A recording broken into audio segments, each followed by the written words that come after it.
semua, saya Nuha, pertama cilik anda. Hari ini, sekolah kami mengadakan aktiviti remote STEM. Jom kita tengok aktiviti pada hari ini.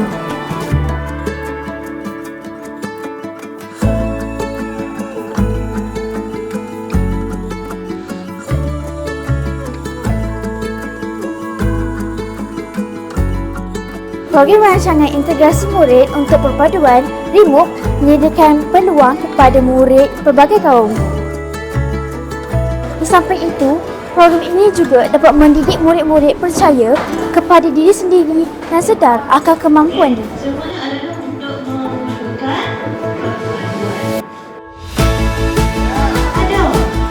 tidak ada kesejahteraan pada hari ini. Semoga program rancangan integrasi murid untuk perpaduan remote STEM peringkat daerah Timur Laut ini dapat menyemai minat, melahirkan inovasi dan memperkuatkan perpaduan dalam kalangan murid pelbagai kaum.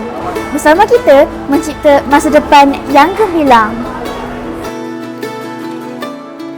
Program remote